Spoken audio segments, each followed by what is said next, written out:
Namaste and hello everyone. Instagram is letting you guys know that I'm starting a live. So we're just gonna wait it out to see who's the first one. Mariam, Antonio, Sabati, Mariam. Welcome everybody and happy Thursday. I don't know if you guys, hi, Antonio, hello from Paris, welcome. Hey, Holly, hi everyone. Yesterday, I did a join live with Pamela, with Saint John and Jean-Pierre, and it was all about betrayal. And if you guys haven't get a chance to watch that live, please do so. Today, I'm doing a join live with our dear friend, Van. And we're going to talk about the ending of the relationship. Hello, Sahar. The ending of the relationship, and also how do we wrap it up? How do we deal with the ending of a relationship? After all, when we entered these relationships, we all thought that it's gonna last forever, right? Basically, I don't get into a relationship and tell myself, okay, this is gonna be for a month or for a year or for whatever, and then eventually it would end, right? So we don't go with that intention in a relationship. And then as time goes by and we're kind of getting into what we call, oh God, relationship, that we have been urging forever, for many years. We are tired of being single, we're tired of one night stand, and we're tired of, what is the topic? How to deal with the end of the relationship. Yeah, stay tuned. So Ven is going to join me shortly, and then we're going to dive into it further. So what is it? First of all, this is my question. Write a comment, please. What part of us is urging to be in a relationship? What is it? Who is it? What part is it? And I'm kind of thinking probably years ago, I didn't really have an intention to be in a relationship. I basically was very goal-oriented, and I had the intention to make it and step the ladders up to reach the place where we call success, right? So as for those of you who are new, my new followers, obviously you can hear the accent, and some of you might think, where is she from? I'm Persian, and I moved Iran when I was 17, and I came here solely with the intention that I'm not going to get help from anyone else.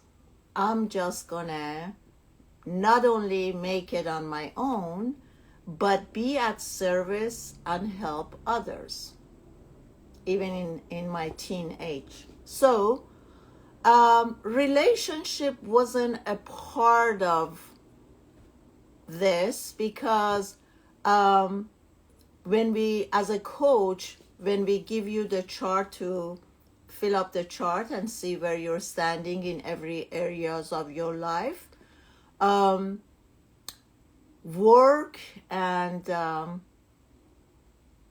basically career, what number do we give it? Like education, is it important to me to be educated, or am I really basically looking to have a comfortable life? And this comfortable life could be that I don't follow education, but I look for some trade that's going to help me to make a lot of money and live comfortably for the rest of my life. Some of us, we say career and success, 10, even 11, I would give it. It's very important to us. And then when we look at the area of family, what number do we give it? How important is it to me to get married? Or these days, I don't even have to get married. I can just find a partner for the time being and have a few kids and start a family. How important is this to you guys, or has been for you? So for me, basically, family wasn't important. I wasn't thinking about, I want to get married and have children. That was never my intention. And now I know why. Because if success and proving to myself constantly that I can do it, I can make it without getting help from anybody, and I am the only one who I can count on. If that is our intention, then freedom becomes really highlighted. And I don't think I have ever asked anyone, freedom. Think about freedom. How do you see freedom, and how important it is to you guys to be free? And I have never seen someone who says, you know, freedom is not important to me. So basically, if success is somehow in my subconscious mind is connected to freedom, then relationship can be a conflict, because in the relationship I might lose my freedom, right? Oh, Ven is here. Lali, lali, lali. Very invited to join. Oh, look who's here. Hello. Namaste, Ben. How are you? Hello, I'm doing well. I'm just setting everything up right now. Great. Late as always. I was just thinking, how often do you shave your head? That's a very important question right now. Every We need every 2 weeks, 2 to 3 weeks. every 2 to 3 weeks you should. Okay, so it's not that often. Yeah, not that often at all. It's a Okay, cool. It comes and it goes. Okay. So while you're getting set up, I was talking about what's important in our life, like when we're looking at coaching chart, what number do I give myself for success, having a successful career, standing on my own feet, how important it is. 0, absolutely not important. 10 is very, very important and crucial. What number do I give to family? How important is it to me to get married or have a partner and have a few kids and how important is that? And I was just basically saying that for me, having family wasn't important. Even partnership wasn't important.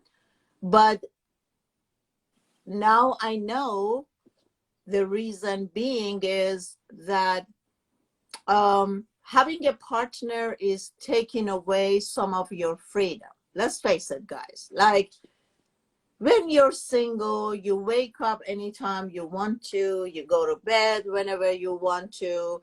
Your day is really yours. And there's nobody to complain that you're not paying attention to me, or I need some more attention, or why are you ignoring me, and the arguments and the up and down in the relationship, which is going to take a lot of energy.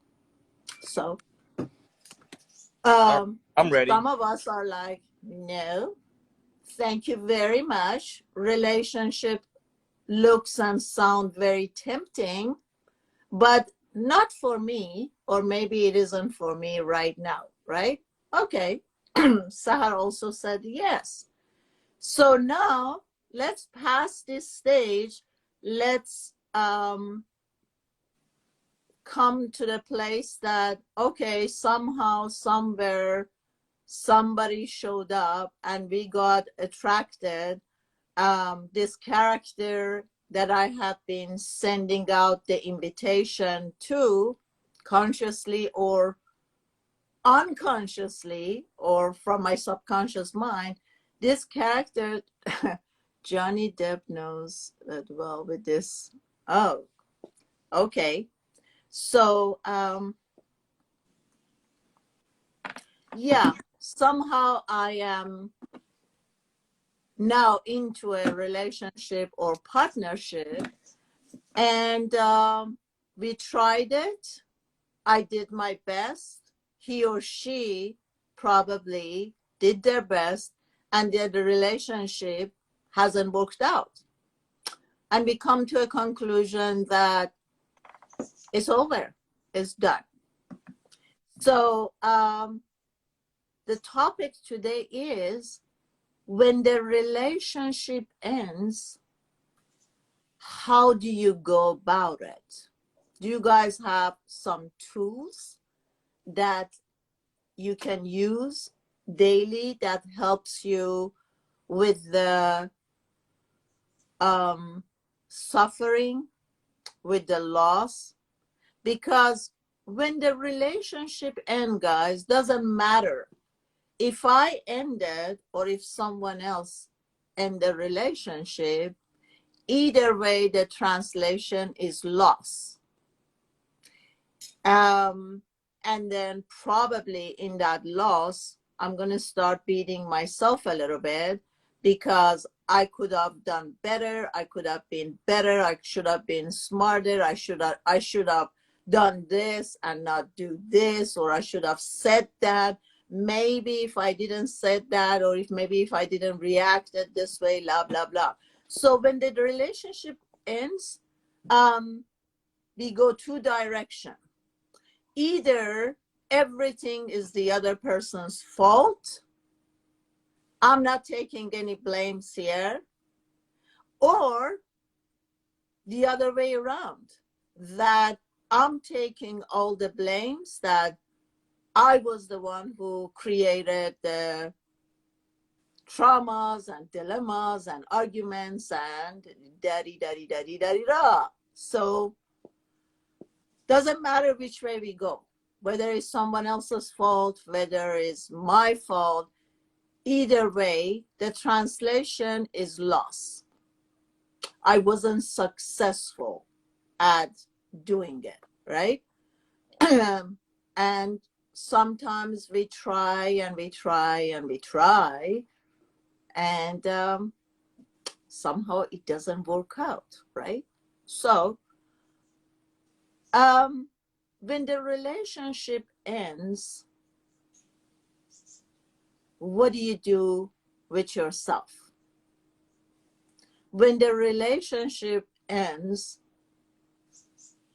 the first step that I take I stop over analyzing it. Like, oh, I should have done this, or he could have done that, because is the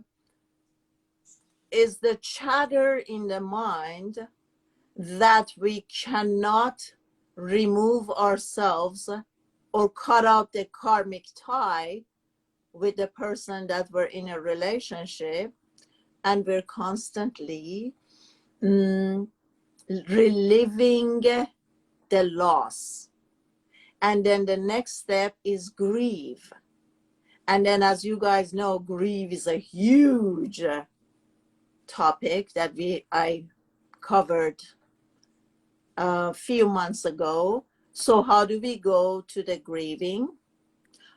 Oftentimes people ask how long the grieving will be over, and there's no specific time, because it depends on individual. How fast can you move on, or how much do you hold the grudges, for how many years do you hold on to it for? So that either way is the grieving. The loss is all those things that we said to each other that we're going to do in the future, all those dreams, everything is kind of gone now. So then we're ready to hear you. Yeah. So, it depends on a lot of things after a breakup. And so they give some recommendations here. It's number 1, give yourself some space. Number 2, keep busy. Number 3, take time out for yourself. And part of taking time out for yourself and trying to close the chapter on this book is to really ask yourself, what was my motivation being in love in the first place? What was my motive in the first place? And particularly young people, sometimes they don't go into a relationship for the right reason.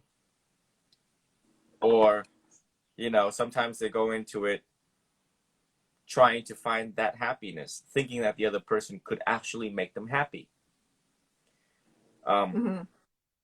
There's a lot of details in the debriefing of a relationship, trying to debrief yourself. And, we always want to go back. That's one thing, is this struggle, this called decision fatigue, meaning we in one day we make about 65,000 decisions in one day. And so, we have this tug of war about, oh, he's too good to leave, too bad to stay. Or she, right? She is too good to leave, too bad to stay. Oh, it was so much fun. I can't believe how this ended. So on and so on. And then the attachment that you form while you're in a relationship too has a factor on the impact of when it ends. Then we also talk about the attachment theory that a person has.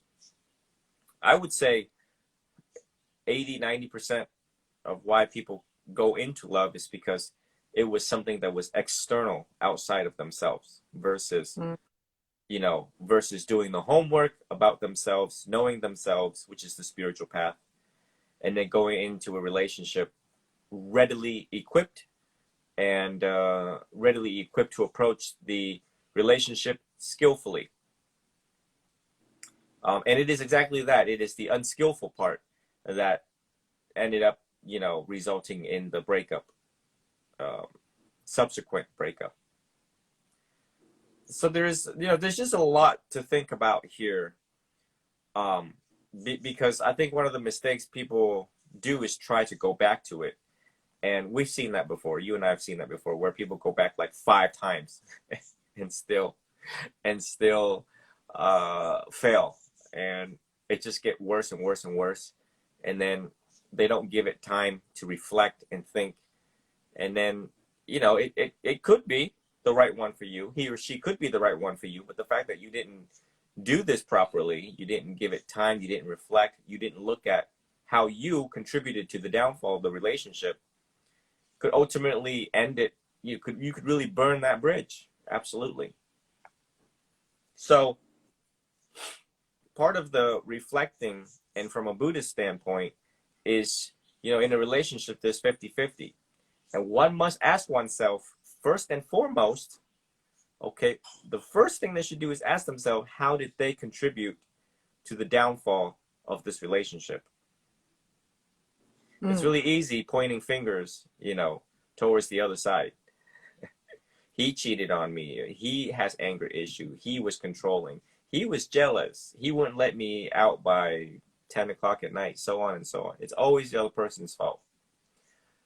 It's a rare thing when I am doing counseling sessions and people start to volunteer an honest answer, volunteer about how they contributed to the downfall of the relationship. That is where hope can begin. That is where healing can begin. Mm-hmm. That is the start of any healing process, is to see how we contributed.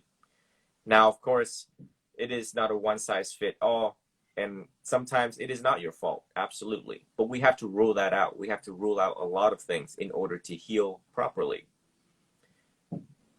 Of course, eventually you will get over it.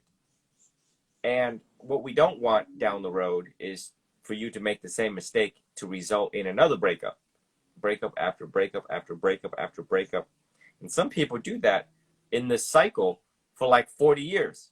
And after 40 years, they're still not married, still don't have kids, still not married. They're like in their 50s or 60s and repeating the same mistake over and over and over and over again.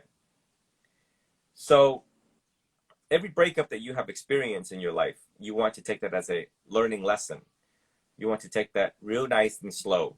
You want to process it. You want to thoroughly investigate it to see, where do we go wrong? And then if it is well-founded, factual basis that the other person contributed to the downfall of this relationship, in some way, shape, or form, we have to look at what kind of people we have attracted to. Mm-hmm. We have to look at, part of looking at our previous history is the history of abuse, addiction, trauma. And then we have to ask ourselves, as a direct result of the potential chance that I was a victim of this, or I witnessed such addiction, abuse, or trauma, how did I choose these people in my life? And then we're trying to see a pattern too. From a Buddhist standpoint, part of assisting you after a breakup is to look at the unattractive nature of the relationship. Part of the romance, part of the dance in the beginning is that you look for all sorts of things that is attractive to the relationship. We were programmed to do that. We humans were programmed to, oh my gosh, she's so beautiful. Oh my God, he's so sexy, tall, slim, I don't know, muscular, or, she's got a big butt. We got our minds going to these, type of fantasies, because, biology had to do that in order for us to narrow down what we like and the potential chance of us staying with this person long term, and whether or not this person could be our mate. Later on, we used the term soulmate, and whether or not this person is suitable to bear our child, or to be the husband of our child, or the mother of our child. So a human is actually quite picky when it comes to the selection standards of his or her ideal mate. And in Buddhism, part of meditation on the 32 parts of the body is to see the true nature of reality of the relationship, see the true nature of reality of things as they are. And so, we look at the unattractive nature of the relationship. Every relationship has an unattractive nature to it. Again, back to finding finding, you know, the faults of the other person, the faults, the, you know, how, you know, relationships are rarely a good mixture of ideal things according to research, because there's so many skills that is involved, but people go into it unskillfully. And of course, like I always have said previously, is that a happy person and an unhappy person does not make a happy couple. Okay? A happy person and a happy person, yes, make a happy couple.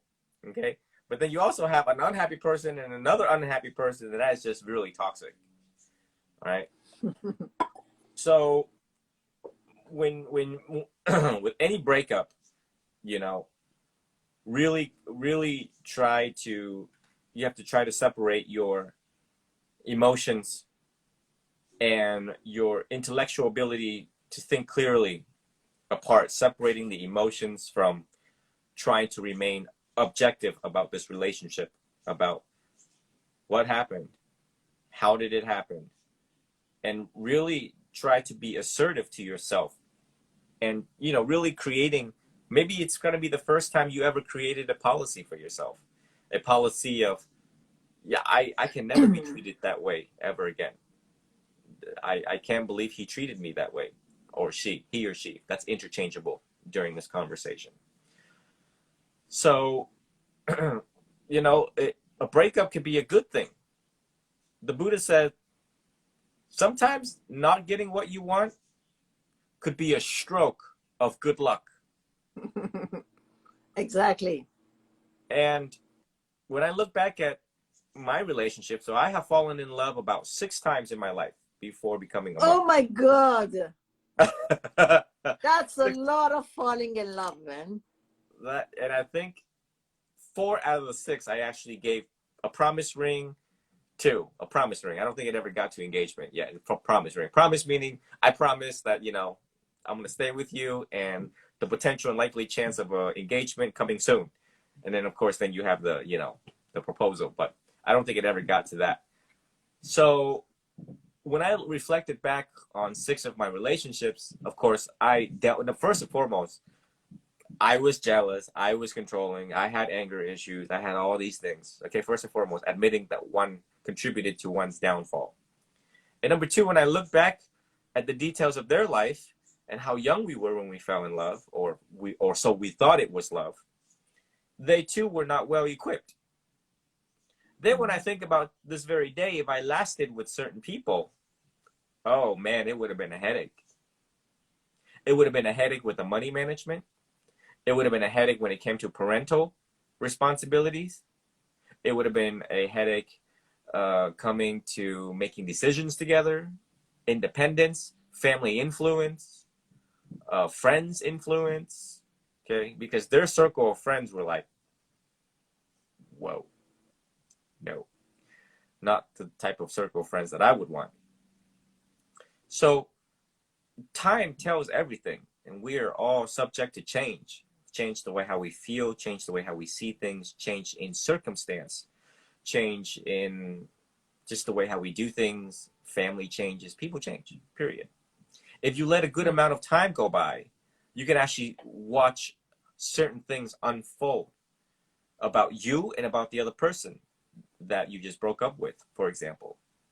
Their actions will tell you everything you need to know. And therefore, see, some wise people give it time, then they find out, see, he didn't wait.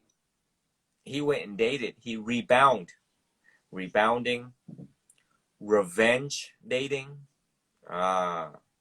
all these weird stuff that people do after a breakup to try to prove a point, to try to see, oh, see, I'm better than you. I can get whoever I want, and watch me sleep with 5 other people. Watch me. You know, they do all these things just out of anger, out of resentment.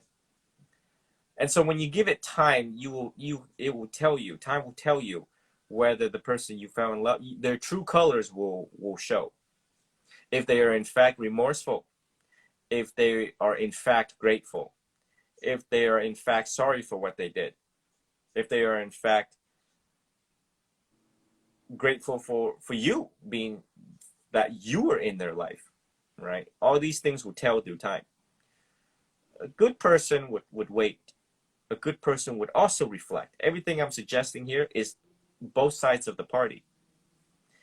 And how beautiful is that to see that you take a break, he takes a break, you take a break, she takes a break. You both do homework on each other.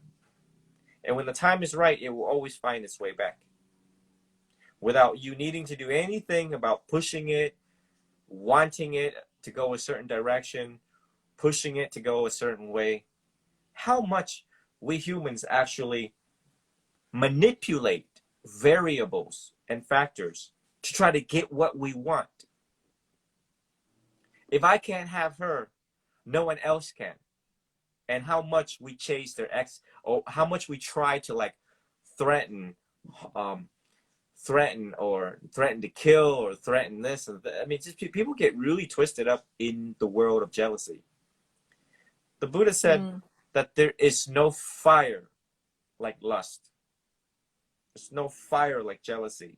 The fire of desire. Oh my God, when they want you that bad, oh Lord. You know, then it leads to stalking. It leads to restraining orders and all these things that I have seen as an interpreter in the family law and civil law sector of my life. You know, I've got friends here locally, right? I've got friends that I have this friend, for example, that is a police officer, and him and his ex just could not leave him alone. And so she would call and make up all sorts of stories about him. Oh, he beat me. Oh, he stalked me. Oh, he was trying to get him to get fired, trying to get him to be fired. All right. These are all the extreme forms of jealousy, extreme forms of when two people do not do homework on themselves, but they want something so bad that they're willing to destroy the other person's life, career, reputation, occupation, friends, and family. So, right. yes, Sudi, go ahead. Yeah. No, you can finish, Vin. Okay. So, when we take the time necessary after the breakup, some of my direct recommendation and suggestion and advice for all of you who are watching is that, first and foremost, acknowledge your feelings, acknowledge what just happened. Don't run away from it. A lot of people are in denial, first and foremost, because it's such a shock. Some breakups are really beautiful, and some breakups are like, what just happened? It's a punch. It really is. It's a punch. It's described as surviving a shark attack on land. I once went through a breakup that I was very fortunate in my life to have gone through actually all of the breakup that I'm describing here. The most beautiful breakup where she told me where she was coming from, where she told me that this was in the best interest for both parties. It was one of the most beautiful breakup I have never ever experienced in my life. And once everything was settled, we both understood without any attachments, without any desire. We both knew where we stood, where we were at the age that we were in, with the circumstances that we were at, with the people that we were with, and with the time that was afforded to us. And I thought that was, I called her and I said, you need to write a book on how to break up, on how, the art of breaking up with people, because you were, wow. You know, for a person with insecure attachment, which is me, I thought that was amazing. That was very skillful. That was very Buddha-like. Yeah. And likewise, I have once dated someone and they ghosted me overnight, literally ghosted me overnight. I dated this one Italian girl and she ghosted me, and I was like, what happened? I thought she went missing.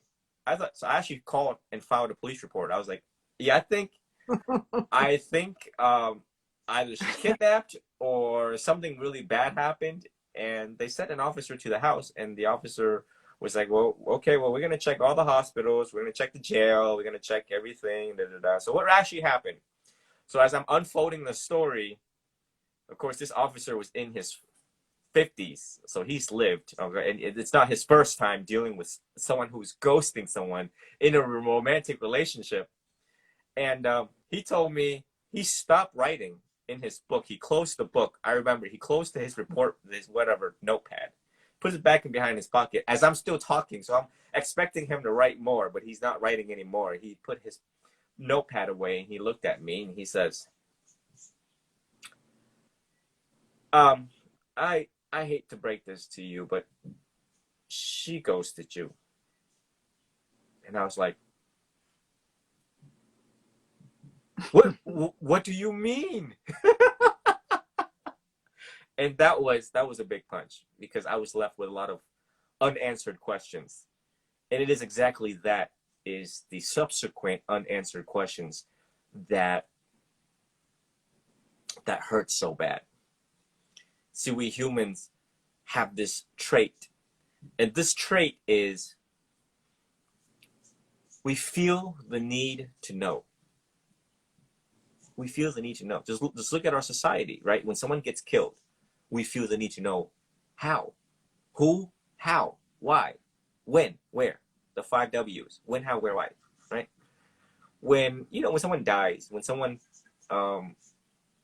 breaks up with someone, well, when, how, where, why. Why do you guys think all the tabloid magazines, all the glamour magazines are so into drama about, oh, look, Jennifer Lopez is dating and cheating on who, and Jennifer Aniston and Johnny Depp right now is going through the 50 million, blah, blah, blah, blah, blah.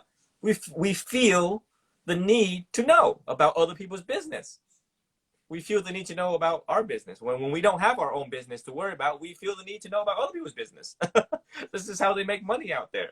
They know that you want drama. So taking the time, so acknowledging, right? Back to acknowledging the breakup, okay? And really being honest to yourself. All of these things, you got to go slow. You got to go through it thoroughly, slowly, patiently. All right? And if you can't do that because you know yourself, because it's easy.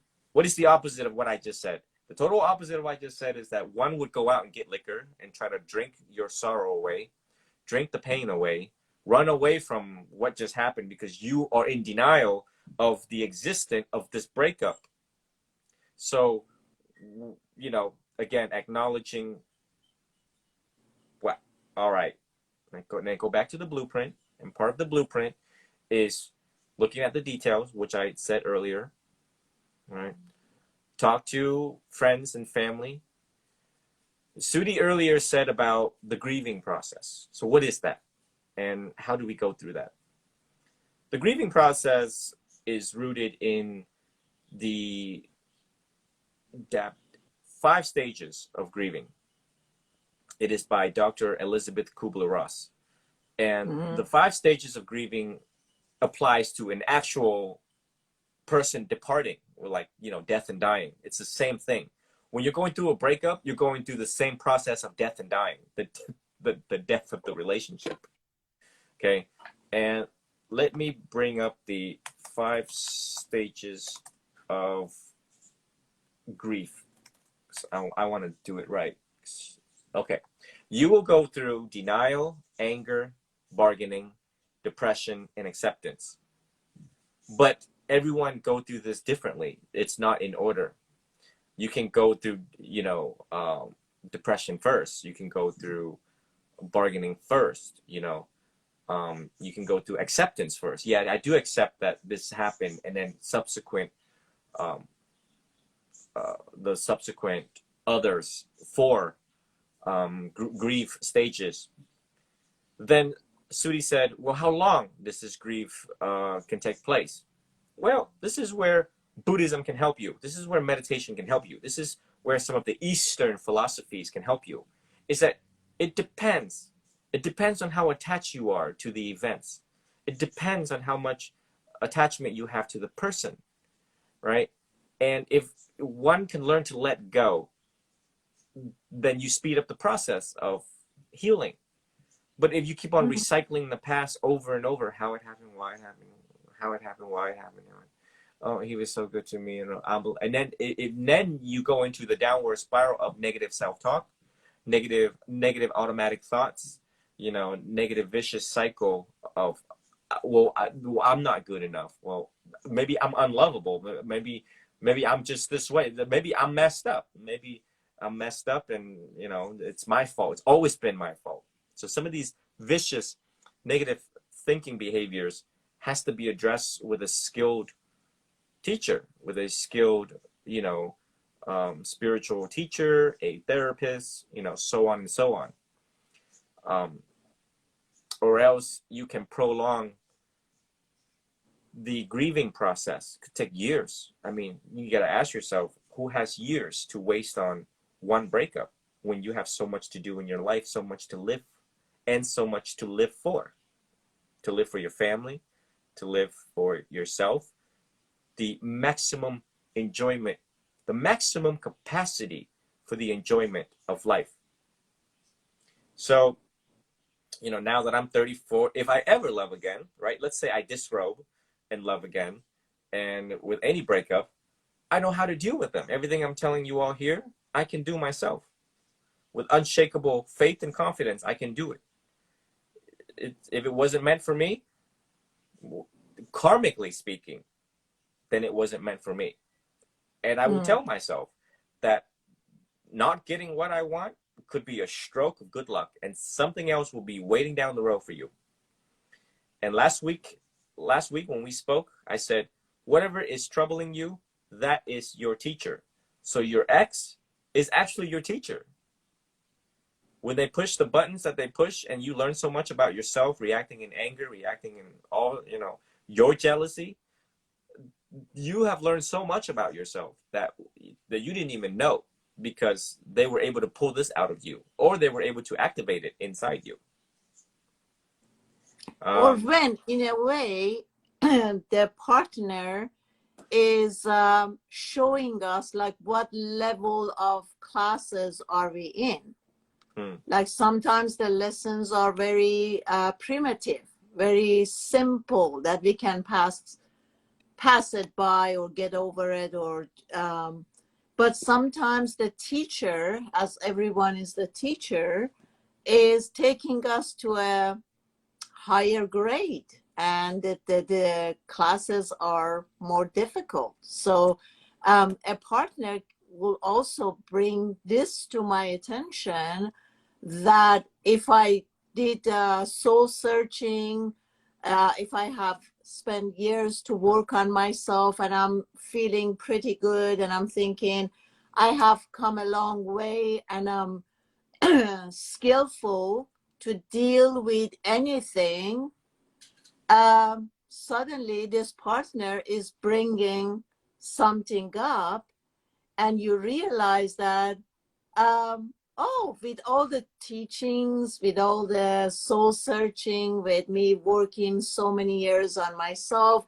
doing so much healing, now whatever is coming up with this partner, I'm not able to use those tools, because we often say, okay, it's great to have the knowledge, and that knowledge can come either from a guru, from a coach, or whatever, or it could just come when you are in the place of silence, solitude, and stillness. You can also come up with that.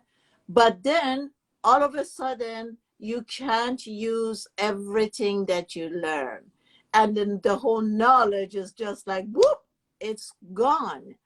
And then we start to beat ourselves up that I should know better, after all these years, and la, la, la. And being conscious is to catch ourselves at that moment and say, yeah, I have done a lot of work on myself. I've gone through a lot of traumas, releasing traumas, blah, blah, blah. But at this moment, this class is a higher level. I shouldn't beat myself up. On the contrary, I should say, okay, I understand that I could have a different option, but at that moment, as the consciousness constantly moving up and down, I probably catch this person or this situation when I wasn't so conscious, or the consciousness was in a lower part. And it's never too late to be aware and bring the consciousness back up again. But by doing that, you have to release whatever has been gone. You have to release the judgment that you have on yourself, right? By the way, before we move on, Sahar is sending questions in, and I have pinned one, so please be patient. We're gonna answer most of your question as far as we can. Two things I wanted to say here. When number one, as you know, the ego doesn't have just one face or just one trait. Some of us having a really big ego, which generally we put the narcissist into that group, that we see ourselves much bigger. We see ourselves as always doing the right thing, and is always someone else's fault. And then we have the other type of ego, that it sees itself much smaller, that everything that happened in this relationship, the reason that the relationship failed, it's me. And I don't know, I want to see what the followers are saying. I think for men, generally, because they don't like suffering, as we women generally do, most more than men. Men just want to get rid of it. They just don't want to feel it. They just want to be everything to be okay and rosy and happy. So I think what they do in the breakup, they just kind of say that she was at fault, and I did whatever I could do, and she, just to get rid of the guilt feeling and not really feeling it and being able to move on. But women, as women, we start to take a lot of blames, that I am the one who was at fault, right? We keep questioning ourselves that maybe I should have done this, or maybe I should have done that, and if I would have do this or that.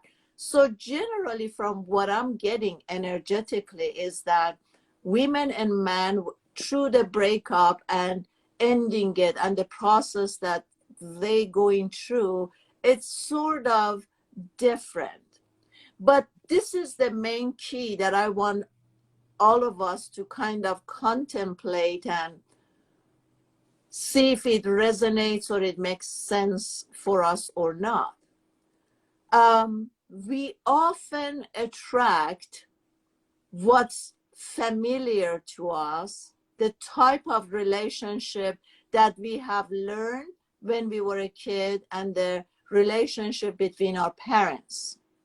If we were grown up in a family that like my parents, my dad and my mom, they were so madly in love till the last day or whatever.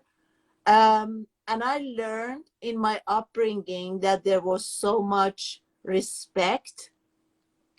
I never saw my parents argue.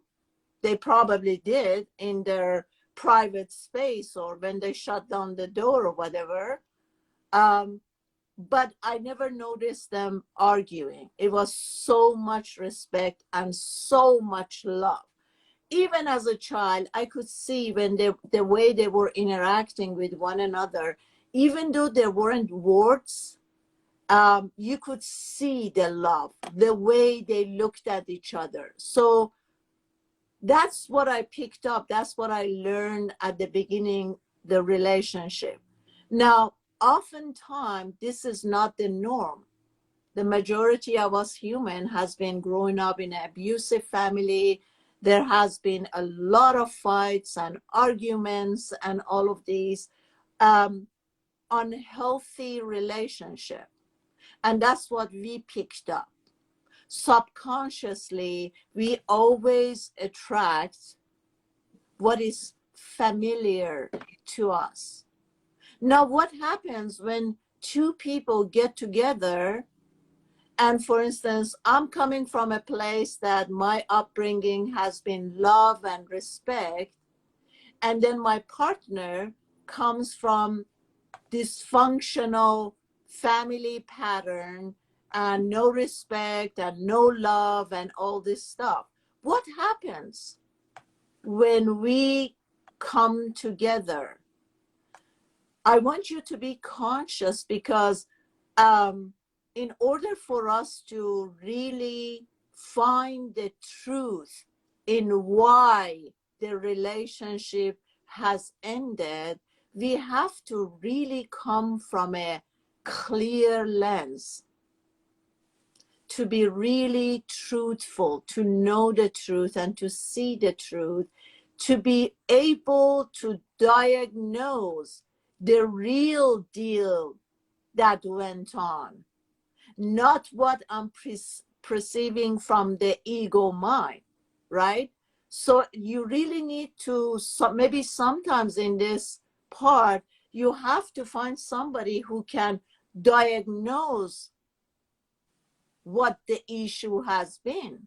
Because like I'm saying, if you come from your upbringing has been love and respect, and that's what you're familiar to, and your partner on the contrary is the opposite, then your partner will self-sabotage the relationship over and over and over again.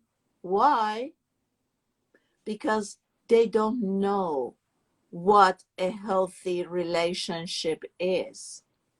So just sit in it and see if it really resonates.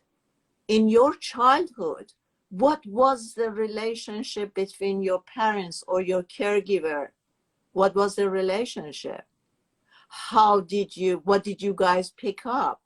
What are you familiar with? So keep this in mind, that we always attract and behave in a way to what we are familiar with. This is a part. But also keep in mind that how fair are you in diagnosing the issue or the problem? Usually for me, when I run into an issue, into a relationship, I think I'm quite fair. And I tell you how we could be fair. The way I do it, I totally get out of myself, out of the relationship, out of the character that I am playing and the character that my partner is playing. So in a way, as I always say, I say, become the ego who's standing up there with an open lens and looking at these two characters, how they're behaving.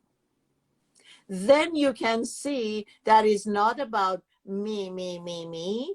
You pass the lens of selfishness and so you switch to the lens of selflessness. And then you're not your old behavior, you're not your old programming, you're not any of that. You're just watching these two characters, and pretty much from this space, you can find the truth. That, yes, I have done years of work on myself, and I've been working on myself over and over and over and over, and I have so much knowledge. But like I said earlier, having knowledge is not enough. during the day, how capable am I to be using and living the knowledge? When I'm interacting with someone, where is the knowledge? When I'm interacting with another human being, that I have been, or that they have been anchored from their old behaviors and all this stuff, they've been anchored. When they are throwing a tantrum, where am I with myself? How conscious and aware I am. How can I use the knowledge that I have gathered till now to be able to use it? This is the part that Len always say, and I always say, slow down. We need to slow down ourselves enough to catch the acting or being reactive to another human being. But if we get into it and they're shouting and they're going blah, blah, blah, blah, and I get engaged in that and I'm not slowing myself enough, for sure I'd be reacting. And then I would beat myself up later on. You should have known better. All these years that you did, oh, it didn't do anything and it's all a waste. And we start to beat each other up. And that's where you and I have to, by slowing down, by taking a couple of breaths, or sometimes if we see that the argument is really fired up, what we need to do to cool it down is to take a break. Maybe at that moment when you realize that you have absolutely no control over what you're saying or how you're behaving, in that moment, you stop right there and say, maybe right now is not the best time to go over this. Maybe we need to take a break. And as Lense said, then we take that time out and we go into the state of integration, to really sit in it, to see the other side, to ask ourselves the question, what else could this mean? We're noticing and observing that the ego mind had made its judgment and its translation. By slowing down and integrating all these events and information, I ask myself, how else could this mean? What else did he meant? Could it be that I was so engaged in that argument that I didn't really hear what he was saying or where he was coming from? See the other side. Exactly. Yeah. Because when we're wrapped up into an argument, our judgment probably it's not going to be correct. By ending the conversation, taking time, Teida said, with a bark, it's impossible to discuss. When you want to collaborate on What was the question again? Lydia's, she said, with a brace, is it brace or I can't read, I don't have my glasses on. Brack, it is impossible to discuss. I still can't make out the clarity of that question. Okay, Lydia. With a B-A-R-C, it's impossible. What is B-A-R-C? Let me look that up. B-A-R-C. We need translation here. Anybody to translate English to English? What is B-A-R-C? We don't know I what don't. it means. Okay, so maybe you can word it differently. Not. Oh, you mean narcissist? I think she means narcissist, short for narcissist. Okay. Uh, when do you want to answer her question, or you want me to get in? Yeah, it's simple. This is a very simple answer. Simple question, simple answer. Well, I mean, maybe not as simple for the rest of the world. But the wise don't chill with fools. And once you have identified that they are a narcissist, as all of the elements fit the ICD-10 and DSM-5 of a narcissist, and there are different types of narcissists and subtypes of different narcissists, it's time to get out. It's time to go. It's because they're dealing with something right now. And especially if you've tried to intervene and they don't want it and they are resistant to it, it's because the problem is deeper than you think. It is a problem is of clinical concern.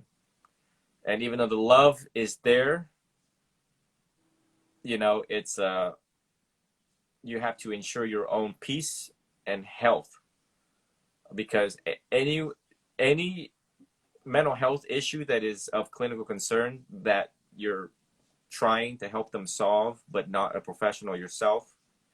And even if you were a professional yourself, they teach you in therapy school not to do therapy on friends and family, okay? And that's part of you know, your lover, if that is the case.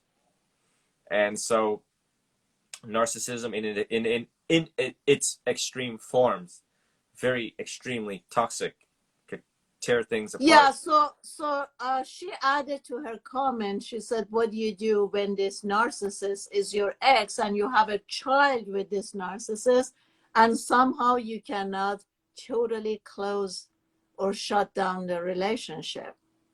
You're right. You can't, but that's why there's also a court order if the child's under 18. If the child's under 18, you just follow the parenting plan, which is I get the kids XYZ days and you get the kids XYZ days, and then there's an issue, you take it to court. Because a narcissist, you know, sometimes they think they're right all the time, and you know, they don't want to give in, they don't want to work together. You know, it's really difficult communicating. So every time when they give you a headache, back to court. Simply put, you got to do what you got to do to ensure your own peace. It's just as simple as that. You know, no one has time to, like, you know, play around with these people. Just simply put. Mm-hmm. Yeah. We have another question. What do? We don't want to switch the topic, guys, to narcissists, but generally, yeah, generally, I would say the narcissist, as Ven said, it's not, we don't have one form of type of narcissist. Oftentimes we have narcissists that they know they're wrong, but they need to be right. It's not that they don't know or they're not aware that their actions or what they're saying is hurtful or is playing an injustice. It's not that they don't know. But to me, the way, if I want to generalize it, to me, narcissists are those who have suffered maybe a lot more than me, narcissists. So much suffering as a childhood, so much feeling of abandonment issues, so much feelings of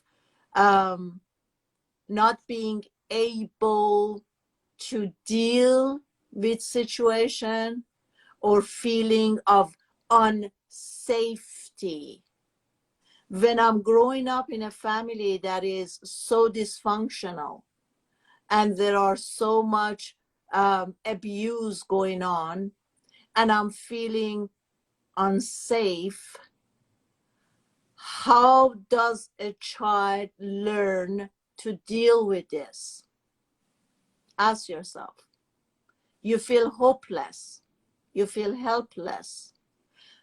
Those who are your family, they're supposed to be protecting you, nurture you, I don't mean by nurturing just throwing food in front of you, but nurturing you in a deeper level of hearing, listening, mentally, emotionally, and physically, when they're supposed to be taking care of you and being creating that safe environment, and they're not, how would a child react to that, right? So basically, if I'm going through all this abuse and unsafety and all of this stuff, I want to control as much people and situation as I can. It's a survival mechanism. If I'm acting or behaving as a narcissist, is a way of protecting myself, is a way of saying that I am right and you are wrong. Because when we grow up in abusive family, there are two ways.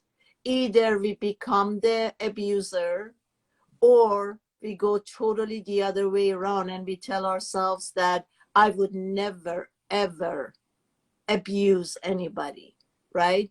So becoming a narcissist is a form of, is a tools that they learn to use to, so I don't really think, and I could be wrong, I don't think that narcissists are really thinking that they are the one who is right or they are the one who knows it. To me, every narcissist is wearing not only one mask, but many layers of masks for protection, further protection, further protection. And I believe that a narcissist beats up himself or herself much more than you and I.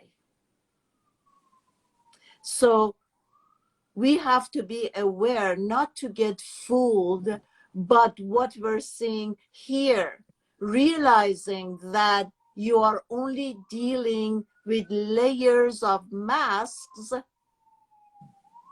then he's not the narcissist. You're just not being able to get through all those layers of mask that this person is putting on. And this only will happen when we are able to switch from the ego mind to heart and soul. Thank you. You think so too? Yeah. So until I learn how to switch from the ego mind, from a lens that is so filled up with judgment, so much poisons is coming through there. People are out there to get me. People are not doing what I want. People are not being who I want them to be. These are all, everything that's coming from ego mind. And until I can make this switch to come from heart and soul, when there is only love and understanding. A narcissist has been tortured. A narcissist has suffered a lot. A narcissist, by behaving as a narcissist, is the only way they know. When I'm coming from the heart, from a deeper love, understanding, and compassion, then maybe from that place, with the energy that I'm sending out, that I'm here to listen, to hear, to feel, and you don't have to get into the games. It always, as we always know, it always takes two to get into fight, argument. And as we all know, guys, it's very easy to end the relationship. I can do it. I can handle it. F it, I'm out. And this is me. This is who I have been. If the relationship got hard, I wouldn't put up with it. I didn't want to have the time and waste my energy on fixing a relationship. So I would leave. But today I know the art is to stay in a relationship, but be able to make it work. It's exhausting. Lydia said it's exhausting. Lydia, I hear you, my love. I am hearing that Well, oftentimes, yeah, go ahead, Ren. the exhaustion part should be on us. It's exhausting to perfect the art of us. Us as mean you, not the other person. So in Buddhism, we always teach you guys to look at your own defilements, look at your own faults, look at your own things to work about, you know. And that should be exhausting enough, nonetheless, worrying about other people. And this is why it is paramount and salient that a person has to do their homework on themselves, you know, trying to perfect, or as closest to perfection as to the skills necessary to foster a good, happy, healthy relationship. Now, previous conversation with Sudi a couple weeks back on relationships, in the relationship series, I've actually read through what are those qualities from Dr. Zolfer Sur, the Zur Institute, Z-U-R Institute. And I read them in details. And that right there is exhausting. So if you want to love and if you want to be in a happy, healthy relationship, you know, you have to do that. This is where people get themselves in trouble, is that they don't do the homework on themselves, and then they get into the mess of other people, and then that becomes, you have compounded the exhaustion times 2. Not only that, you still have stuff that you have to deal with, now you have to deal with their narcissism or depression or anxiety or PTSD or borderline personality disorder or personality disorder or cluster traits and so on, schizophrenia, schizoaffective. So, you know, you have to get your stuff in order, and there's so many things you have to learn outside of the skills that I have already forementioned. If you want to survive in a relationship, you have to study psychology. You got to study, what is it? What's that one doctor in Seattle, Washington, the father of marriage therapy? It will come back to my mind. But there's so many things that you have to read and you have to, like, you know, catch up on in order to survive. You can't just expect to just jump in a relationship and it goes where it goes and I'll just deal with it when it comes, and then get yourselves in all of these mess. Now, earlier, Sudi said the sense of safety, the gift of safety. And that is exactly one of the first things in Buddhism, is the gift of safety, which is the 5 precept. And you can't love if there's no safety. Simply put, you can't love, you can't study, you can't meditate, you can't do anything if there's no safety. And what is safety? You know, safety is not cheating, lying, killing, stealing, sexual misconduct, and intoxicating substances. So when you're with a person that does that and abuses that, there's no sense of safety.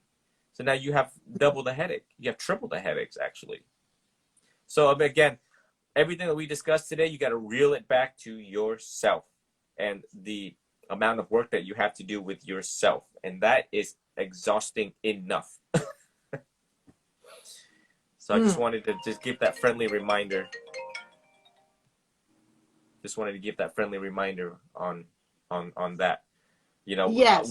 we can actually spend the whole week talking about narcissism and things outside of us that is really a headache and exhausting indeed. Trust me, I have to read the ICD-5. That book is this thick, and DSM-5, and the ICD-10 is also this thick. And, you know, and Sudi knows the nature and intensity and magnitude of narcissism alone, nonetheless having to live with them and deal with them. And that's why I have said, you know, anytime when there's kids involved in a relationship, and if they're under 18 and if you are divorced and there's a court order in place, that's it. You got to draw that line, that zero tolerance policy, and leave it up to the judge, because these people play all sorts of games.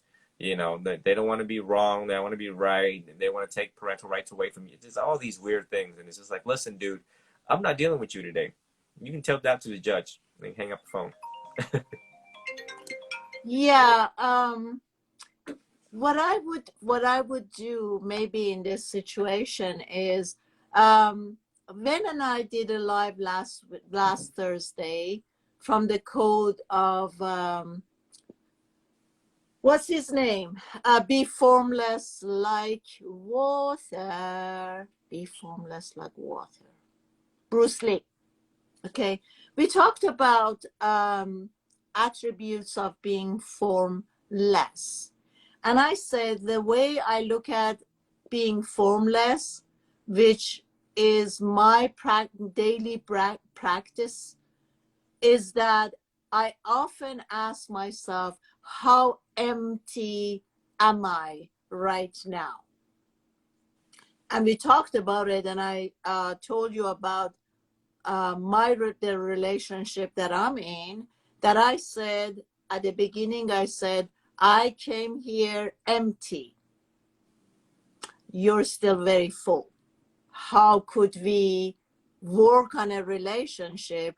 And by empty, what I mean is that I didn't bring any of my past into this relationship, meaning whatever my exes, my marriage, the death of my husband, whatever has happened or whatever has happened in my childhood, somehow during all these years, I have worked on them. So I'm coming from a place that I'm totally empty. No baggages and luggages from the previous life and previous this life and whoever we have been in relationships with. And when you're going into a relationship, for instance, you're saying that my ex is a narcissist. So you cannot change the fact that your ego mind has built up this character as a narcissist, right? Because I believe everything is created in our psyche. And I believe that there's no one out there. And I believe that whatever character that I see out there, when I pull their masks, there is God playing that role. So my invitation to you, love, is if you could grasp this, that there is no one out there, and this ex-narcissist behind his masks, not one mask, masks, God is playing the role of the narcissist, how would you feel? How do you deal with this character, the narcissist? How do you see it? If you would have pulled out his mask and all of a sudden you would say, oh, that's God, and you are not dealing with another character who has narcissistic attribute, but this is God playing this role, how could everything shift and change? And God is also playing this role for me to have more love, compassion, and understanding.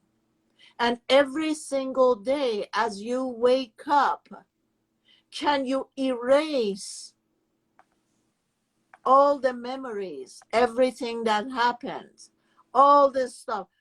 how can we, I think the main key really is, guys, to see how much can we separate ourselves from the ego mind.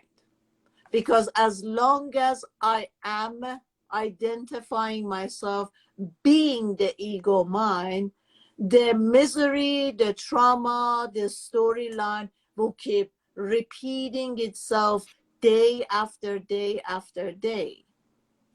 And if you can separate yourself from the ego mind, your creation from the outer world and all these characters who are playing in your movies, you never catch that it's only an illusion.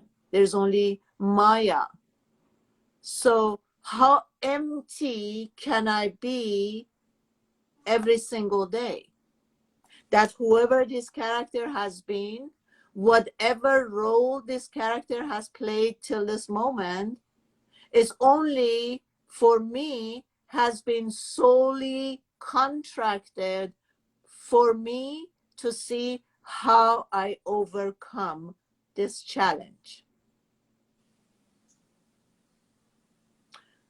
And I realized that, yes, the ego mind will continue playing that film or these different scenes over and over and over and over.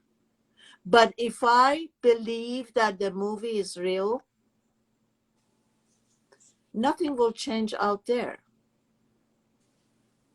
The character of Narcissist, that's X, the next one is also going to have the same character as Narcissist, and the next one. And then all of a sudden I come to a point and I say, why do I keep attracting the same character with a different haircut? It's not about the character, it's about the lesson. This sets us free from the feeling of hurt. Yes, exactly. Yeah. So, and bring you to balance. Absolutely. So come to this place, ask yourself right now, what does she mean by being totally empty? Have you guys ever reached this place of emptiness? If you haven't, Vin and I sent you this invitation right now. How could I be empty from the story and the storyline and all the characters who has been playing out in my movie for me to learn the lessons? Ren, back to you. You want me to answer that with the emptiness thing? Yes, we want to be empty. Eastern. All right, so listen, we humans, especially in America, in the West, take things very personally. That's first and foremost. That's why we're not empty, because we're full of it. We're full of ourselves. I'm trying to keep it straight. I'm trying to make it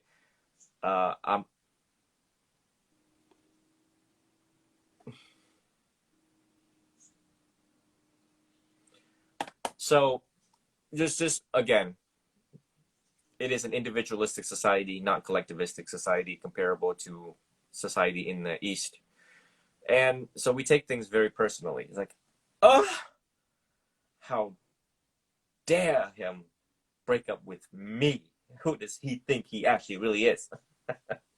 So we take things very personal. A lot of things. Like someone jumps in front of traffic, or you take it personal. Someone call you something, you take it personal. People talk to you a certain way, you take it personal. You know? And so emptiness in its most simplest sense, as it relates to the practice of the non-self in Buddhism,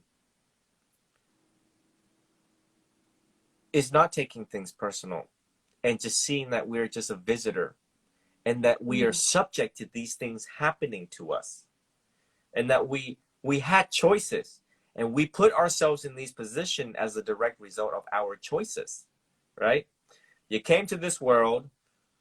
All right, so granted, you know, you were a sperm swimming around.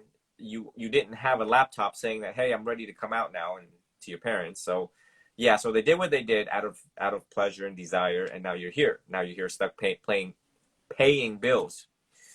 And so while growing up, you chose to fall in love, right? No one or engaged into a relationship. And so, you know, you went in it either blind, willfully, knowingly, intentionally, because I doubt that our viewers were like, you know, someone hold a gun to you and they're like, hey, you need to love me. That would be terrible. So when we're in this relationship, all sorts of things are going to happen, right? They grew up the same way, in a similar way that you did. The quote here would be, I am as messed up as the rest of us, end of quote. So we didn't have a perfect past. They didn't have a perfect past. So, you know, you got two people that's with baggages and luggages, like Sudi said, coming together. And what do you think is going to happen, right? You think it's going to be all roses and no thorns? No, there's going to be thorns. That's the true nature of reality of any relationships, is that there's going to be roses and there's going to be thorns. Sometimes you have more thorns than roses. And so, you know, they're going to cuss at you. You're going to cuss at them. They're going to break up with you. You're going to break up with them. They're going to cheat on you. You're also going to cheat with them. You know, you're not going to like their ex. They're not going to like your ex. You're going to like their mom. They're not like your mom. And all these things are going to play out. Like, did you not know these were going to happen or not happen? Well, you know, I'm here to remind you that these things happen. So after it happened, the practice of emptiness and the practice of the non-self is we look back and we're like, oh, well, dang, what a ride. That was one hell of a ride. Whew. And after what Sudi and myself said today, it's time for you all to reflect and realize, oh, okay, well, if I don't want to get on that roller coaster again, maybe I should really rethink about how I do things. And that's the art of letting go, is that, you know, it's just like getting into a car and driving. Did you know that when you get into a car and you drive, that's going to be the most dangerous thing you do in a day? And what are you subject to when you get in a car? You are subject to following the law, traffic law. You are subject to getting a ticket if you violate those laws. You are subject to being involved in a crash because there are idiots on the road. Just to simply put, there are idiots on the road. Okay. You are also subject to running over animals that you may or may not see. You're subject to the weather. You're subject to your car breaking down. Yeah. You're subject to strangers coming up to you. You're subject to accidentally running a stop sign. So before you get into a car, did you know all these things could potentially happen every single day, every time you start your car? And some people are like, huh? Oh, it just dawned on me just now. So if you experience in one of those 10 items that I have just said, why would you take things so personal that someone gave you a ticket because you were speeding? Why would you take it so personal that you ran over an animal that you did not see? It's not your fault. It's also that animal's karma too, you know? It's your karma, their karma, you know? It's the true nature of reality of being in a car. So back to the subject of relationship is that when you get into a relationship, all sorts of weird things are going to happen. Sex could be good. Sex could be bad. Sex could be awesome. The person could be awesome. The person can be bad. The person could be controlling. The person could be a narcissist. And once the damage is done, we close the book on it and we're like, well, I kind of know what it's like to be a human now. And I kind of know what it's like to love now.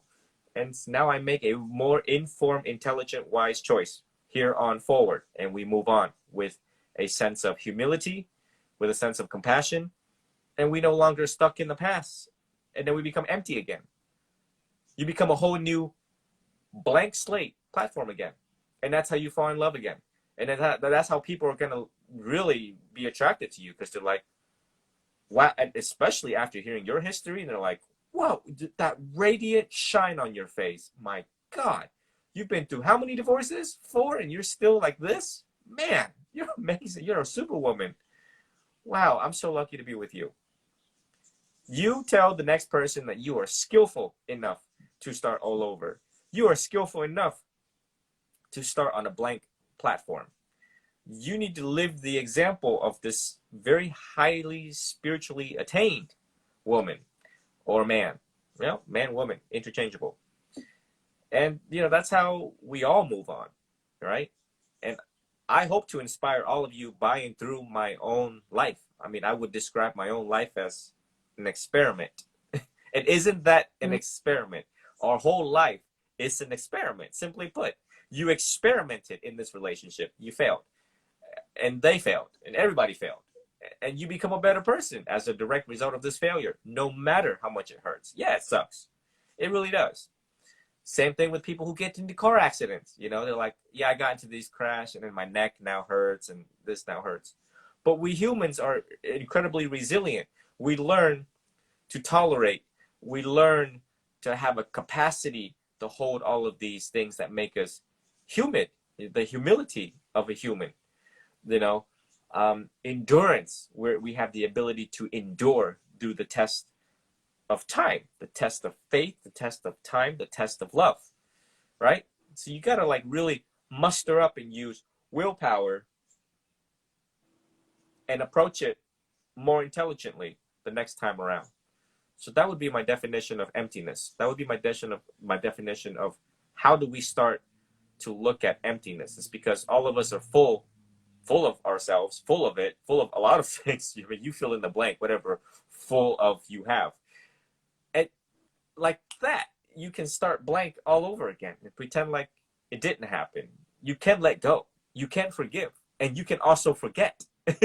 These are all choices within your realm and jurisdiction and life. This is your life. You can rewrite every chapter. You hold the pen to your life, period. No one writes how it's going to end. You write how it's going to end. The beginning, the middle, and towards the end. She came, she conquered, and then she left. He came, he conquered, and then he left. Let the past not define who you are. You don't have to carry this burden anymore. Back to you, Sudi. So the question, what we need to pay attention to, how often during the day are we conscious enough to ask this question? How empty or full am I right now? How many times does it come to my attention during the day that how empty or how full am I? And the minute I realize that, oh my God, I have gathered so much stuff so far, and I need to let go and release, then you start releasing. You realize that we all know that we should keep our space as clean, as clear, as empty as possible. We all know that. But in order for us to be able to keep that space, imagine, guys, if somebody will swear at you or tell you that you blame you for doing something. Imagine if, as human being, we had this ability to, as soon as the information comes in, and I say, poisonous information, I don't need this, delete. Instead of us diving into the comments or to the events or to whatever we are hearing and spending so much time and energy, and it goes on and on and on and on. Imagine if we had the ability to delete it right there. And that's what I do. From the morning, everything that comes up, because information comes so quickly, and I have learned, and this needs training, guys, like building up muscle every day. I have trained myself. As soon as the information comes, is it useful? Should I save it or delete it? Use your mind and the thoughts, or what I call thinking machine, just as a laptop that constantly, every second, you receive a new email. And in that second, make a conscious choice. If the information is beneficial, you want to save it, or if you want to delete it. Make this a practice and ask yourself, how empty or full am I? How much I do this too? Bravo, Lydia. That's the way to go. If we continue doing this, imagine day after day, and instead of gathering so much hatred, wrongdoing, all these thoughts that is going to end up in our emotional body, and we're going to feel it, and we're going to feel it, and we're going to feel it, and become heavier and heavier and heavier. Imagine if you make this a daily practice. Information comes, somebody said something useful, unuseful, delete, delete.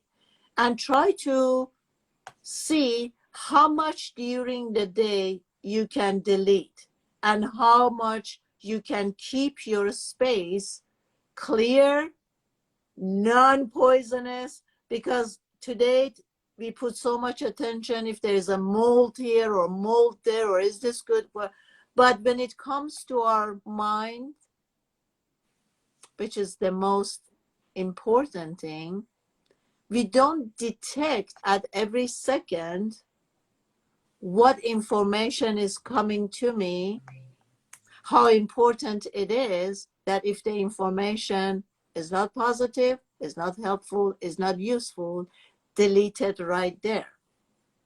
Then I pin a question, and I think this question is probably asked from you. Oops, I just missed it. Where did the question go? I pinned it, but Sahar, can you send the question again, because she caught it, and no, I don't know where the question went. Anyhow, dear Wen, before we end this live, would you like to add something to the topic of the day? How are we dealing and overcoming the end of this? Okay, what to do when someone insult us and accuse us of things that are not true? That's an easy one. They're all easy to me. I just love it. I just love your comment. That's an easy one. Right. That's really easy. Let's hear it. That's really easy. Go ahead. I guess after you have lived, I mean, oh my goodness, my 15 years of watching everything unfold makes me really old. Spiritually, I'm like 100 years old, even though I'm only 34. So number one, no one exempt praise or blame in life. No one, not even myself, not even as a monk, you know. I thought becoming a monk, no one was going to blame me for things or whatever. But, you know, as a celebrity monk, I don't exempt praise or blame. They accuse me of all sorts of stuff. Is it true? Of course not.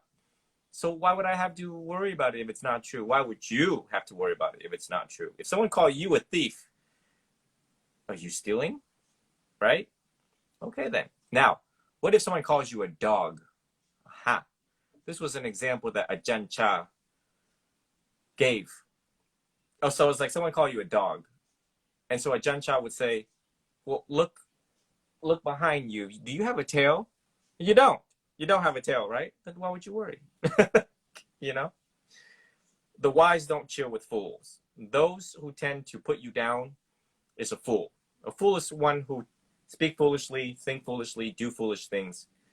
And you kind of have to try to train yourself by studying psychology to kind of screen out who's wise and who's a fool. And, you know, you try to stay away from them as much as possible. Hopefully you don't have to work with them. And the other choice we also have is to pretend like we're deaf. Okay? Literally, this was an advice given by the late Justice Bader Ginsburg, Supreme Court Justice, who passed away. And she said, sometimes you have to pretend like you're deaf, because I have employed that assiduously throughout my years on the bench as Supreme Court Justice. And I was like, I laughed. I was like, what a wise woman. You know, she's sitting there with 8 other justices of the Supreme Court. They're discussing assenting opinions, And she's just like, what? What? Who? Oh, okay. And then she probably goes back falling asleep again.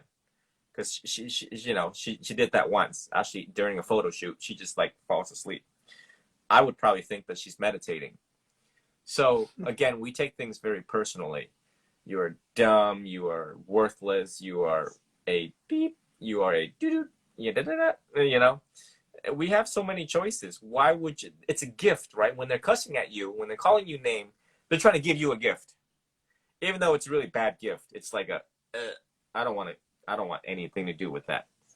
And the Buddha they also tried the Buddha. I mean, if they tried the Buddha, they will also try you, right? And so when people tried the Buddha, he was like, yeah, well, I'm not going to accept your gift. So I guess that gift goes back to you. It was like one of the wisest story. It was one of the most beneficial story for humanity, is that every time when they try to push a button towards you, they're trying to give you something. Every time when your senses are activated, eyes, nose, and ears, right? Especially the ear and the eyes. That's why when you see the Buddha when he's meditating, that's why when you see us when we're meditating, our eyes are closed and we're focusing on our breathing, right? So if this is not activated, we can't see anything. See no evil, do no evil. If we can't hear anything, then, hear no evil, do no evil. So it takes a lot of practice. Again, Buddhism emphasizes practice and not just merely taking our words intellectually. But if you don't put it into practice, it does you no good the next time someone calls you the B word. So, I would say, Ben, while we're in this topic, I would say, if I know the truth, ask yourself that. Do I know the truth? And if the answer is yes, then anything that someone else says to you has to be deleted. Why would you choose to listen to nonsense? You're saying, what should we do in a situation when somebody is blaming you for something that is a wrongdoing, or you're not that, or you haven't done that, right? And what I'm saying is, what is the truth? The truth is, you are not that person, and you have not done that, or you have not said that. If that's the truth, then no action needed. No action is necessary. And where we go wrong is that we give others so much importance that whatever they say, it really hits us and reaches us in a deep level. Even though we know it's not the truth, but we get into so much action to prove the other person wrong. Why do we have to do that? Think about it. Somebody is making a wrong accusation, and you know that is not true. Then there's no action needed. Why would you think? Do you think by telling them they're going to change their mind and they're going to say, oh, or do you need an apology that somebody tells you? Or the first step for us is, and I know this is really hard for everybody, to come to a place that the opinion of others doesn't matter. Like Wayne Dyer said, he says, you're saying that I'm a spiritual teacher. That's your opinion of me. Therefore, if you and I don't give so much importance to what people are saying and don't think or feel that we have the need to correct them or make them think of us differently, if you can pass that, overcome that, then you set yourself free. There's no action needed to convince someone who doesn't know the truth, what the truth is. Because truth is not something that you can force or push it to someone. If somebody doesn't even know what the truth is, they don't want to know the truth, it doesn't matter how much you put time and energy. It's just like the story that we said, the story of Buddha.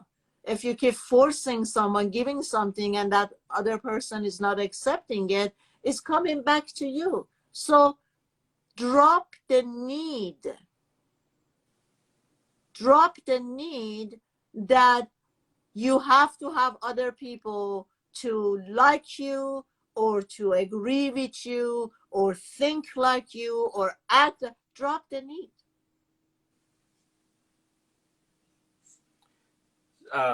Sudi is so patient. I love Sudi. So patient in explaining. I'm so straight to the point. I'm so straightforward. Have you noticed that? I'm just like, here's what you do. And Sudi takes the time to No, break it. I haven't noticed anything because I do my life so mindlessly. Okay, follower says, thank you. That was such a powerful wisdom. Yeah, Lavi, wisdom, as I said, wisdom is great, knowledge is great, but how conscious am I in every second or minute to be able to use the wisdom? Go ahead. So as we conclude the session for today, and thank you all for joining, and make sure you add Sudi if you haven't added Sudi on Instagram. As we are live on all platforms, you guys can see how wonderful she is. I describe Sudi when she's explaining things as the spiritual nursing philosophy, and I am the spiritual physician where I just keep it straight to the point. You know, if I ever disrobe Sudi as a monk and I get myself in trouble in a relationship, I'm gonna call you for advice. I know you're gonna break it down for me again, so I can hear it again, and you're like, yeah. All right, let me actually need to rethink about that. It's just, I can imagine what people are going through. Here's the thing, because, you know, when I do coaching with people, or even when I'm doing webinar and stuff, I'm trying to help people to know where I'm coming from. And I hope that people can reach this space that is, the mind is not being active.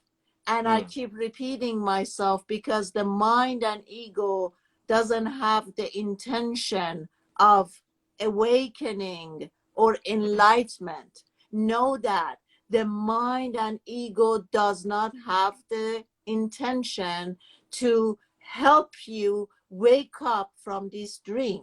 The goal of the mind and ego is to keep you asleep. Always, always tattoo this on your forehead, on your hand, on your palms, wherever you have to do it. Mind and ego doesn't have intention of you waking up from this dream. Because the minute you wake up from a dream, the mind and ego will disappear. And that's not the goal of having a mind and ego. But because I'm able to be conscious of the ego mind and be able to stop it or quiet it down or turn it off, then I'm able to access a different space, which there is no space and time and whatever. And in that state, you can read the Akashic record, you can see what's going on. And I'm telling you guys, I've been coaching for over 30 years now. And very seldom you see someone who has an issue or getting a session with me because of an issue that what they thought it was the issue was that. Never. So what I'm trying to bring to your attention is you need to be so much more empty to see the truth. And the truth is not being seen, heard, or known with ego mind. Therefore, the only way that I know that is really a place that you go way beyond separation and all this stuff is the time that you can separate yourself from the ego mind. And then you will see that there is nothing out there. You will see that everything is being created in your psyche. There's no one out there to do something. There's no narcissist. There's no blah, blah, blah, blah, blah. These are all being created in the ego mind. So how much better would it be if I don't butt into the movie that is a fake movie being created by the ego mind, and separate myself from that and come up all the way up, become the bird, become the ego, where your lens is totally open and you can see everything, that you are not the garbage. You are not the one who is broken. You are not at fault. Everything is, I keep saying, everything is here to serve you. Every situation, whatever you see out there is not here to hunt you, to get you to. No one, if there was someone out there, no one has bad, ill intention. No one does. Know that people are doing their very best at every second. So for you to understand that every decision that you have made so far has been the best decision, it couldn't have been any other way. Stop beating yourself up. Start loving yourself.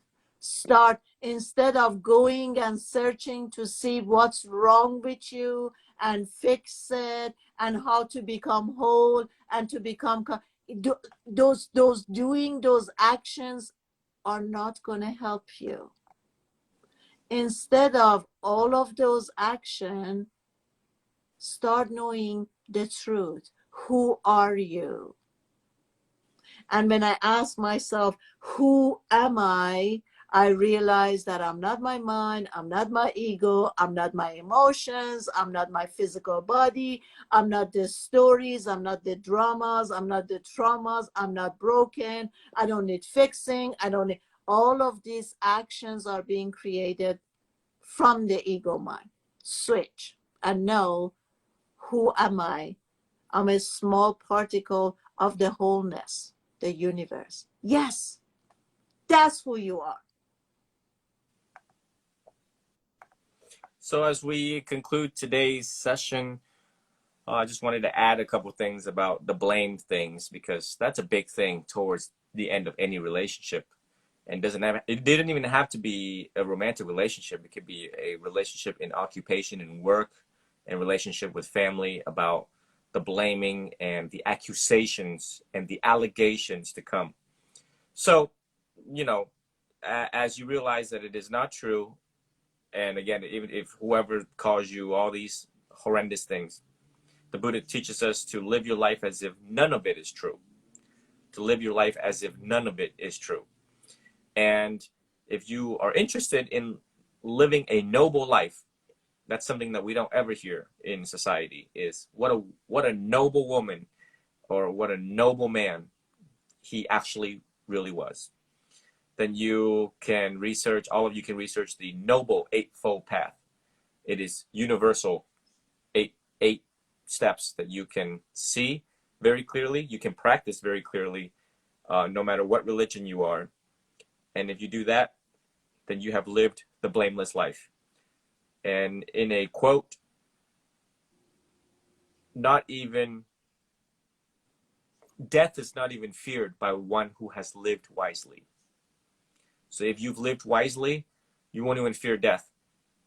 So I'd like to end today's session, and thank you, Sudi, for having me. You always choose my favorite topics, as it's very popular topics, and it's something that I think everyone enjoyed very much today, including myself. Beautiful. Thank you so much.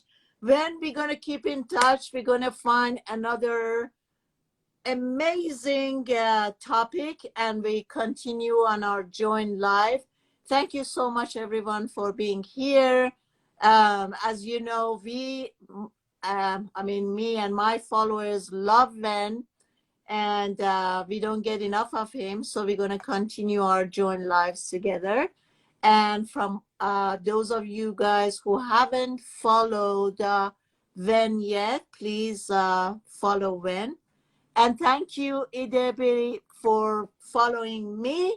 And also, if you are Ven's followers and you wish to follow me, that would be great. Thank you so much. Have a wonderful week, and we'll see you guys next Thursday with another Join Live. Be blessed, and don't forget how full, the question is, how empty or how full am I? Ven, thank you. Love you. See you next week. Thank you. Bye-bye, Take care. everybody. Bye. Bye. Goodbye, everyone.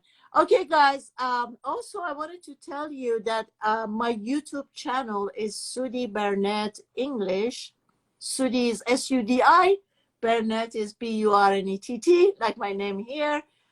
English. I did 2 months of free webinar called Higher Consciousness. If you guys wish, on YouTube, you can follow up that 2 months. There are a lot of information there, because Sahar sent me a comment that people out there, yes, they have bad intention. And I would definitely recommend, Lavi, to watch those 2 month free webinars on YouTube, and you will come to an understanding that really there is no one out there to have even a good or bad intention. See you guys next Thursday. Much love and peace. Bye-bye, everybody.